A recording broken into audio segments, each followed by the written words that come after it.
financial problems, elder law, tax problems, business matters, divorce, personal injury, bankruptcy, your life, your reality. Life is complicated. There is the law and there is reality. Welcome to Law and Reality, sponsored by Thav Gross. Now here's your host, Ken Gross. Welcome to this segment of Law and Reality. Today's topic is hot new tax issues with the IRS. Jenny Lingle, welcome back. It's good to have you. Good to be back, Ken. Jenny's the head of our tax department at Thav Gross, and you're gonna help us through these tough new issues that are coming out. Absolutely. Jeffrey Kirshner, good to see you. Thanks, Ken. Glad to be here. And as always, my cohort, Brian Small. Nice to see you, Brian. Always a pleasure to be here. All right, so here's what's going on. There's three new developments that we're going to talk about on this show, but before I do that, I want to give you the background of what's going on over at IRS. There were a couple interesting articles recently in the journal. Budget and staffing costs take their toll on IRS, according to John Cohesion, who's the head of the agency. The budget cuts are $900 million from 6 years ago to now, and there's 17,000 fewer IRS staffers. So the agency's shrinking, but their obligation to try and collect money still exists there. He notes that there's $5 billion remaining uncollected from tax returns that should be audited, but they lack the staff to do so. Now take that article and combine it with what came out this week on thehill.com with Trump's budget cuts for IRS. The first budget plan that's been presented is proposing to cut another $239 million from the Treasury's budget. And the quote is, the budget says it's intended to bring renewed discipline to the Treasury by focusing resources on collecting revenue, among other priorities. And Mnuchin, who's the head of Treasury, says he's concerned about low staffing levels at the IRS and worried how the agency could collect revenue with a smaller staff. So here's the framework. They have less people, less money, but they're being told collect. There's two things that go on at IRS. They audit tax returns in order to determine the amount that's owed, and then they focus on collecting with collection officers. What we're seeing is greater emphasis on collection than on audit, and that's a concern from the standpoint of how we deal with people with tax problems, because we handle two types of tax problems. Sure, if you're getting audited, you need assistance in that circumstance, but a lot of people, the problem is they already owe. They filed their returns or they haven't filed them, then we've gotten them filed, and now we're dealing with the collection process. So Jenny, what's going on? What are the things that you're seeing that's new from before? Well, I'm finding that the IRS is getting much more aggressive with respect to seizing principal residences. You mean they're taking your home? Yes. In the past, it was few, but there were far few times when I found that the IRS was taking the steps to seize on people's principal residences. You know, I've always known that there's actually a statute, 26 USC 633-4 E1 allows them to take the home, but in the past we've been doing this for years. We haven't seen that happen very often at all. I actually have not seen it in the last 15 years. And right now what's happening is there's a push. There's a lot of taxpayers that have kind of slipped through the cracks that owe large dollar amounts to the Internal Revenue Service, and the statute to collect that liability is about to expire. How long is that statute? So the IRS has 10 years from the date of assessment to collect the tax. There's a few things that extend that period, but basically it's 10 years from the date of assessment. At that point, they either have to write off the liability or take action so that they can get a judgment, so that gives them another 10 and then 20 years if they renew that judgment to collect that liability. Or they're becoming much more aggressive and saying, we're not going to work out a payment plan for you because it's not going to pay the liability within the statute. Right, so here, so you're coming close to the statute running. Correct. Is this a circumstance where the people basically own their home free and clear, or is it a situation where even if you have a mortgage? Even if you have a mortgage, however, I'm seeing more where you own your home free and clear, because it's easier for the IRS to rationalize with their limited resources that they should be seizing that home because they don't have a mortgage that has to get paid off before them. So all of a sudden, so as I understand it, the big problem is a lot of people, you can be in a situation where you have a tax liability, but for one reason or another, they're not after you. So you keep paying down on your home and you pay off your mortgage. Now you own your house free and clear. You feel good about that, but you owe the government $50,000, $60,000, $70,000, maybe $100,000 or more, and now they're coming after the home. In that situation, you've got a big problem. Absolutely. All right. What's the procedure that IRS uses to get the home, and what do we do to stop it? Well, the internal procedures, they have to obtain authority from the Department of Justice. So your case has to be referred. And typically what's happening is a revenue officer is first assigned to your case. And then as the power of attorney, as your accountant, as your attorney, or maybe you're trying to work through this yourself, we're proposing a collection alternative, which is typically either a installment agreement, an uncollectible, maybe an offer and compromise. So if you get that approved, you're okay? If you get that approved and you're a formal agreement, then they can't take any other collection action. So what's happening is the revenue officers are rejecting those proposals for installment agreements that in the past they may have accepted. They're saying, yes, your ability to pay may only be $500 a month, but you have this house that is sitting on $300,000 of equity. And the statute's running and out. the statute is about to run, or your payment's not going to pay it in full within the statute, or we think there's a risk there. So if they're going to take your house, they have to do a court proceeding, right? Yep, First they have to get internal approval from like the district director. Correct. It goes way up the chain, so it's a big issue even to them.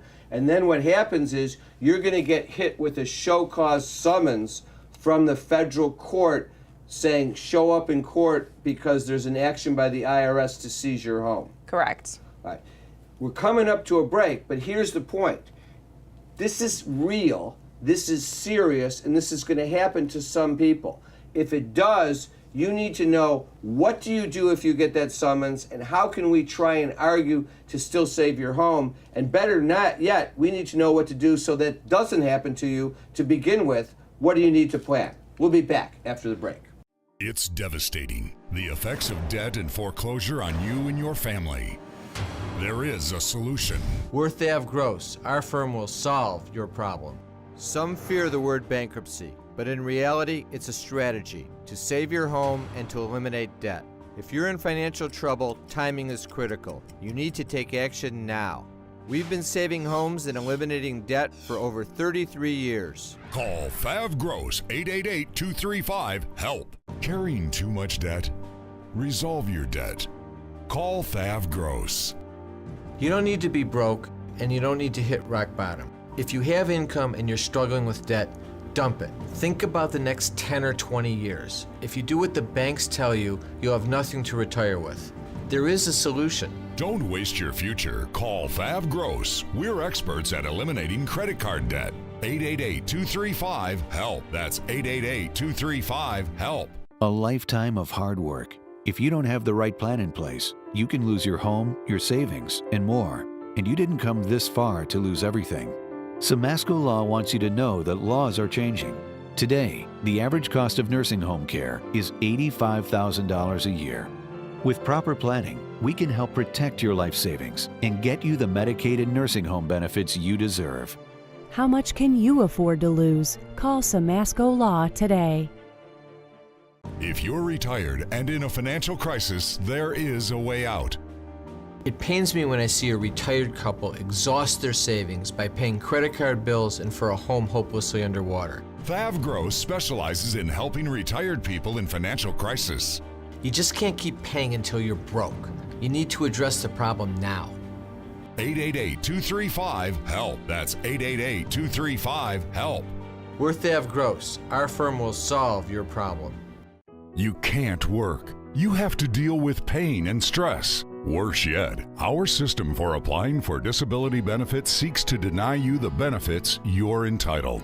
Jeff Kirschner is an expert in obtaining disability and workers' compensation benefits for his clients. You need to call Jeff before you apply or after you're denied to get the benefits you deserve. 888-235-HELP. 888-235-HELP. Tax problems are major problems. Don't let the IRS levy your wages and seize your assets. There is a solution. Worth Ave Gross, our firm will solve your problem.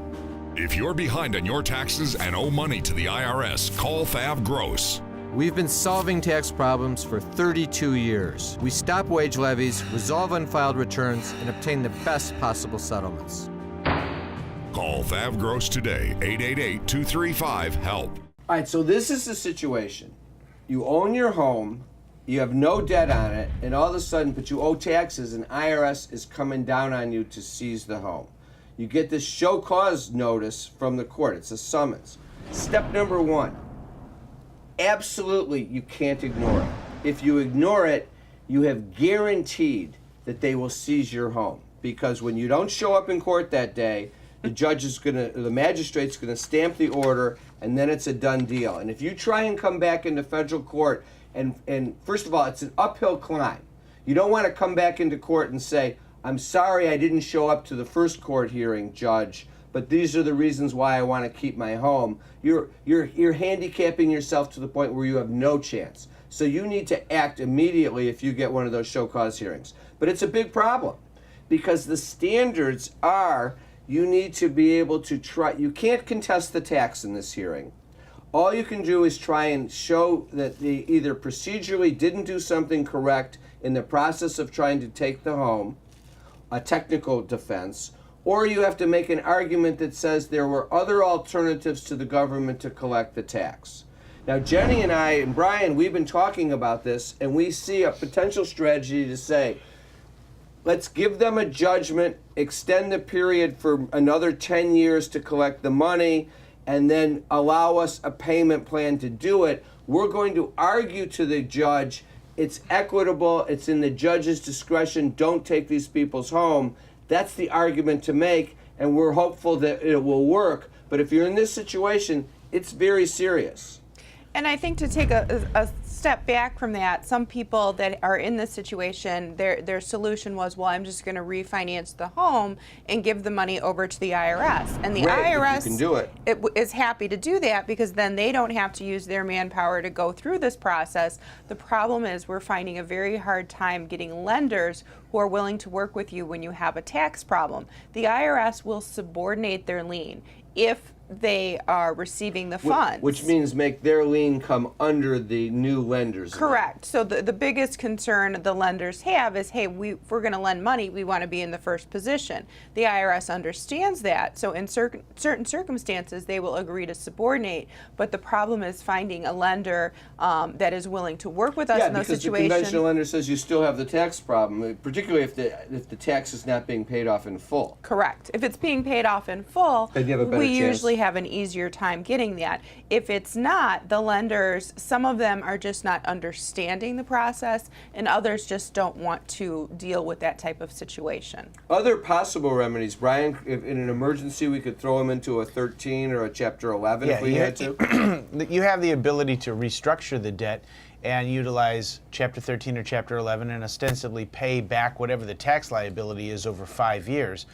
But you have to show the ability to pay. You have to have the ability to pay. Or could you, in a Chapter 11, propose as part of the plan to sell or refinance the home as a way of accomplishing that? In any sort of a bankruptcy, you can be creative with the plan. And so one argument would be that you have a liquidating Chapter 13 or Chapter 11 where you're liquidating the house over time. So that gives you an opportunity to sell it, make the most amount of profit, pay back the IRS over 5 years. There's room to manipulate, but the problem, of course, is that when you start to get to numbers that are either A, above the debt ceiling for Chapter 13, or B, just too big, and it's not going to satisfy the tax, no matter what happens, it may not be possible. So here, a couple points. Number one is, just like we talk about with Jeffrey Kirshner, disability and debt ties together, this is your classic case where a serious tax problem, it's not just for the tax professional. We may need the bankruptcy court powers and the ability in order to resolve the problem. That's why the combination of the tools of financial crisis management works so well. But the biggest thing is, if you're in a situation where you owe money on your home, or when you owe the government taxes, and you still have a mortgage, you don't want to pay off that mortgage. This is a time, this guy right here hates lenders and hates banks. We talk about it all the time. If I owe the government a lot of money on taxes, I want to have a mortgage on my home, because if I have the mortgage on my home, the government's going to be much less apt to want to take my home. This is actually where... That's where Bank of America becomes my friend. Those interest-only mortgages actually advantage people, because you're never actually paying down your principal. But another You own so much on the home that they never do it. Another bankruptcy strategy with this that I've thought through, and it may or may not work, but remember, income taxes are dischargeable if they're old enough. In this type of situation where the IRS is coming after you to sell your house, those taxes are probably dischargeable. So now, file a Chapter 7, discharge everything that you can personally. Now the only thing that's sitting out there is this asset, this house.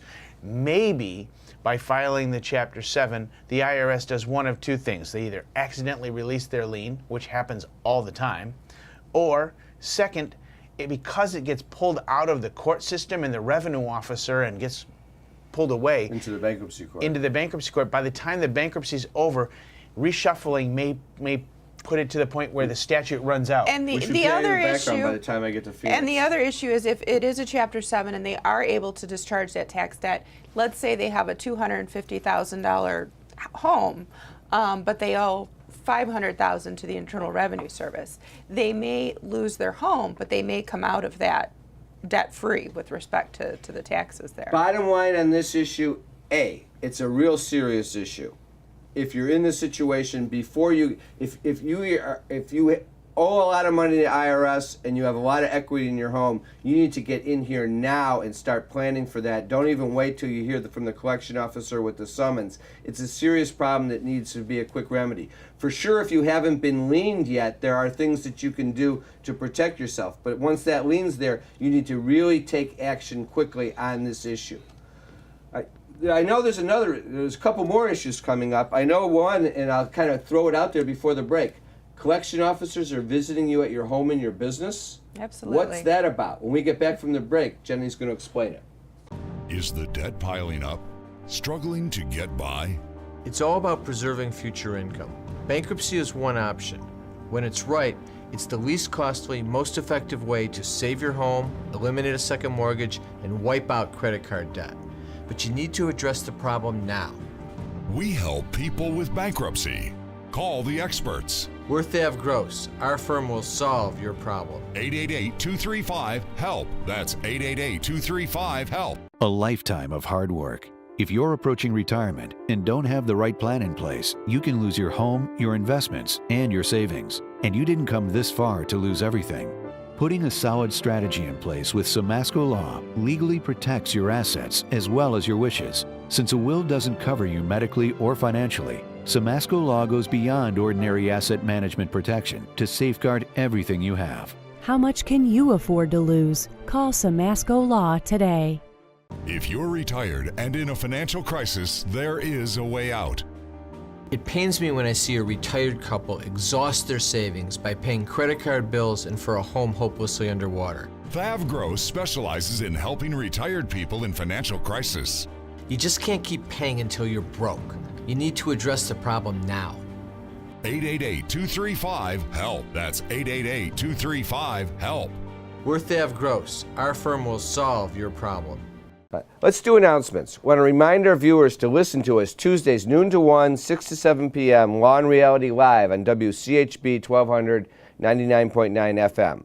Thursdays 3 to 4 Law and Reality Now with Cliff Russell on 910 a.m. We've got seminars coming up on Wednesday, May 24th, 6:30 to 8 o'clock p.m. There's no better way to enjoy the summer than to become debt-free. We're going to focus on all the systems and methods we use to preserve future income for you and your family. The best way to do that, in my view, is you've got to eliminate the debt, and then that way you can take the money you were spending on making your credit card payments and you can start saving that for your future into retirement.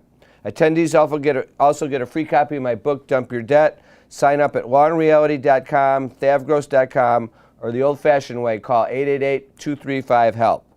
Then on Wednesday, June 7th, from 6 o'clock to 7:30 p.m., we have a senior care seminar called I'm 55, my parents are 80, what do I need to know? We're going to focus on estate planning for middle-aged individuals. Plus, if you're in your 50s, what about your mom and dad who are in their 80s and 90s? You need to plan for them in case they need nursing care. You need to know the rules for Medicaid planning. There's a lot of information you need to know. Pat Simasko from Simasko Law is going to join us to go over elder law issues. Brian's going to talk about debt issues. I'm going to talk about the basic estate planning issues. Sign up at lawandreality.com, thavgross.com, or call 888-235-HELP. I want to remind our viewers you can always sign up for a free consultation at Thav Gross. If you need assistance with any area that we talk about on the show, financial issues, debt issues, workers' comp, disabilities issues with Jeffrey Kirshner, elder law issues with Pat Simasko, tax issues with Jenny Lingo, just go on the website, request a free consultation, and then we'll call you and set an appointment. Or you're always welcome to just call 888-235-HELP. I want to thank our sponsors, Thav Gross, Simasko Law, and Jeffrey Kirshner, Kirshner Law. We'll be back. It's devastating, the effects of debt and foreclosure on you and your family.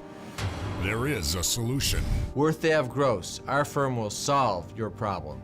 Some fear the word bankruptcy, but in reality, it's a strategy to save your home and to eliminate debt. If you're in financial trouble, timing is critical. You need to take action now. We've been saving homes and eliminating debt for over 33 years. Call Thav Gross, 888-235-HELP. You can't work. You have to deal with pain and stress. Worse yet, our system for applying for disability benefits seeks to deny you the benefits you're entitled. Jeff Kirshner is an expert in obtaining disability and workers' compensation benefits for his clients. You need to call Jeff before you apply or after you're denied to get the benefits you deserve. 888-235-HELP. 888-235-HELP. Carrying too much debt? Resolve your debt. Call Thav Gross. You don't need to be broke, and you don't need to hit rock bottom. If you have income and you're struggling with debt, dump it. Think about the next 10 or 20 years. If you do what the banks tell you, you'll have nothing to retire with. There is a solution. Don't waste your future. Call Thav Gross. We're experts at eliminating credit card debt. 888-235-HELP. That's 888-235-HELP. All right, welcome back. All right, so we talked about seizing your home. The other problem that you told me about is all of a sudden the collection officers are being said, get out of the office and go right to the taxpayer's home and to their business? Absolutely. What's that about? There's been a push to get the revenue officers out into the field, i.e. out into going to the taxpayer's home, going to the business, rather than sending you letters and scheduling appointments for you to come in and meet with them in their office. So my business owes payroll taxes or hasn't paid its income taxes, and all of a sudden the IRS guy just pops in the door and says, here's my badge or here's my card, I'm here to visit you, Ken? Absolutely. I think it's almost as if it's an intimidation tactic. I would say so. Because when they show up, you're not expecting them, and I think they believe that they're going to get more information from you than they would if they gave you time to schedule a meeting and contact an attorney and know what your rights are. What if I've hired you, or I've hired Thav Gross, and you're representing us, and you have a power of attorney with them? Are they still going to come visit me, or are they going to come visit? Typically, 99% of the time when there's a power of attorney, the revenue officers are going to honor that, and they're going to contact me, or they're going to do the pop into my office. You mean they'll actually just pop into your office? Yes, and it's become. Well, what are you supposed to do then? Just say, tell your clients they have to leave because the IRS is here? Well, it's become a problem for the IRS as well, because they're spending a lot of time in the field, but they're getting very little done, because if they're showing up at your home during business hours, chances are that you're at work. So all they're getting to do is... Wait a second. Let me let Donna know, our receptionist. If IRS comes to see Jenny, offer them a cup of coffee and make them comfortable, but don't tell Jenny she has to don't interrupt her if she's in the middle of a client meeting. Well, no, what's happening is they're showing up, and if I'm in a meeting, they're told that I'm in a meeting, and they're just leaving, and it's wasting a lot of time. I've also had individuals that I'm trying to get in touch with desperately, and they want to get in touch with me, spend 2 hours driving to get to my office, but because they need to surprise me, they don't tell me, and I'm out for coffee. So this surprise, what are the IRS, you talk to the collection officers all the time, they can't be happy about this either. Well, they're not, because I don't think it's accomplishing the goal that it's intended to accomplish, which is to throw people off guard, have them give you a lot of information, or maybe just write you a check, which most people can't do. All right, so, because I want to get to the last item that's going on too, but here's the important point. If you are the taxpayer and they show up at your business or home, you don't want to give them a lot of information. You need to end that conversation as quickly as possible. What you should do, tell them, listen, I've been speaking to an attorney, or I've been meaning to get one. I'm going to do that. I will have my attorney contact you. Please give me your business card, and they'll take care of it. But my attorney has told me not to discuss my tax case without having my attorney present, so I'm going to follow that advice. If they're at your business, all of a sudden say, hey, I got to leave and go pick up my kids at daycare or something, end that meeting. Don't give them your accounts receivable list. Don't give them your customer list. Don't give them your banking information. Be polite, but you do not have to do anything. Do not be intimidated. This is a game they're playing. You don't want to fall privy to it. Important to know that. Now, the other thing you told me about, because we only have a minute left or so, they're watching you on Facebook and social media? If you have a problem with the Internal Revenue Service and you're assigned to a revenue officer or a revenue agent in the middle of an audit, be cognizant of the fact that they have probably Googled you. They know what you look like. If your Facebook is public, don't be posting things, flashing cash, or your new car, or the vacation you just took. I owe IRS $50,000, and here on Facebook is a picture of me holding my new Corvette car next to me with the biggest smile on my face saying, wow, look what I got for my birthday. Not a good thing? Not a good thing. Or showing all of your vacations, and then the IRS collection officers looking at your Facebook saying, wow, where's he getting the money for all these vacations? Absolutely. Bottom line on social media is it's not just about the IRS. Your job applications, your creditors, your enemies are looking at you, and the people you're doing business with are looking at you. You need to really be sensitive of what you put on LinkedIn and what you put on Facebook. Those things can come back and really burn you. I always say, I don't know about you guys, but I always think, if you're going out of town on vacation, I don't see the logic in posting that on Facebook so that you let everyone know you're out of town. It makes your house vulnerable to theft. I never have anyone do that, and I always advise my clients, never put anything on Facebook when you're in litigation. That's a wrap. Have a great week. We'll be back next week with Law and Reality.